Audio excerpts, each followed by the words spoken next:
എല്ലാവർക്കും ഭൂലോകം ന്യൂസിലേക്ക് സ്വാഗതം. നിങ്ങൾ 10 മിനിറ്റ് മുമ്പ് ഉണ്ടായിരുന്ന അതേ വ്യക്തിയല്ല, നിങ്ങൾക്കറിയാം. കടപ്പാട് IQ ഇൻഫ്. നിങ്ങളുടെ ശരീരം നിരന്തരം സ്വയം പുനരുജ്ജീവിപ്പിക്കുന്നു. പുതിയ സെല്ലുകൾ നിർമ്മിക്കപ്പെടുന്നു, പഴയവ ഉപേക്ഷിക്കപ്പെടുന്നു. ഓരോ 7-10 വർഷത്തിലും പുതിയ അവയവങ്ങളും ടിഷ്യൂകളും ഉള്ള ഒരു പുതിയ ശരീരം നിങ്ങൾക്ക് ലഭിക്കും. ഓരോ 4 ദിവസത്തിലും നിങ്ങളുടെ ആമാശയം സ്വയം പുനരുജ്ജീവിപ്പിക്കുന്നു. ഭക്ഷണം ദഹിപ്പിക്കാൻ സഹായിക്കുന്ന ആമാശയ കോശങ്ങൾ ഓരോ 5 മിനിറ്റിലും മാറ്റപ്പെടും. ഓരോ 150 ദിവസത്തിലും നിങ്ങൾക്ക് ഒരു പുതിയ കരൾ ലഭിക്കും. എപ്പിഡെർമിസ് എന്നറിയപ്പെടുന്ന ചർമ്മത്തിന്റെ മുഴുവൻ പുറംപാളിയും ഓരോ 4 ആഴ്ചയിലും സ്വയം മാറ്റിസ്ഥാപിക്കുന്നു. നിങ്ങളുടെ രക്തത്തിലെ പഞ്ചസാരയുടെ അളവ് നിയന്ത്രിക്കാൻ സഹായിക്കുന്ന നിങ്ങളുടെ പാൻക്രിയാസ് ഓരോ 50 ദിവസത്തിലും പുതുക്കപ്പെടുന്നു.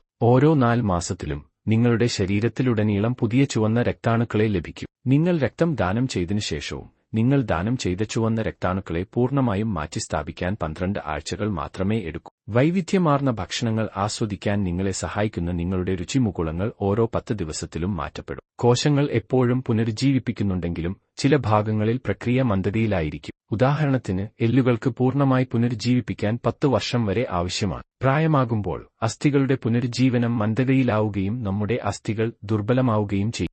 മനുഷ്യശരീരത്തിന്റെ ഈ അവിശ്വസനീയമായ പുനരുജ്ജീവനശേഷി ഉണ്ടായിരുന്നിട്ടും നിങ്ങളുടെ ശരീരത്തിന്റെ ചില ഭാഗങ്ങൾ, അതായത് നിങ്ങളുടെ കണ്ണുകളിലെ ആന്തരിക ലെൻസുകളും സെറിബ്രൽ കോർട്ടക്സിലെ ന്യൂറോണുകളും ഒരിക്കലും മാറ്റിസ്ഥാപിക്കില്ല. നിങ്ങളുടെ ഭക്ഷണക്രമത്തെയും ശാരീരിക പ്രവർത്തനത്തെയും ആശ്രയിച്ച് കൊഴുപ്പ് അടിഞ്ഞുകൂടാനും പറ്റിപ്പിടിക്കാനും കഴിയും. നിങ്ങളുടെ ശരീരത്തിലെ എല്ലാം മാറ്റിസ്ഥാപിക്കപ്പെടുന്നുണ്ടെങ്കിലും നിങ്ങളിൽ അവശേഷിക്കുന്നത് നിങ്ങളുടെ ബോധവും സ്വയം അവബോധവും ഓർമ്മകളും മാത്രമാണ്. മേൽ പറഞ്ഞതുപോലെ ഓരോ 10 ദിവസത്തിലും നിങ്ങളുടെ രുചിമുകുളങ്ങൾ മാറ്റിസ്ഥാപിക്കപ്പെടുന്നു. പക്ഷേ നിങ്ങൾ മുമ്പ് രുചിച്ച രുചികരമായ ഭക്ഷണത്തിന്റെ ഓർമ്മ എപ്പോഴും ഉണ്ടാകും. പുതിയ രുചിമുകുളങ്ങൾ അത് അനുഭവിക്കാൻ വീണ്ടും തയ്യാറാണ്. കൂടുതൽ വാർത്തകൾക്കും വിശേഷങ്ങൾക്കും ഭൂലോകം ന്യൂസ് സബ്സ്ക്രൈബ് ചെയ്യുക.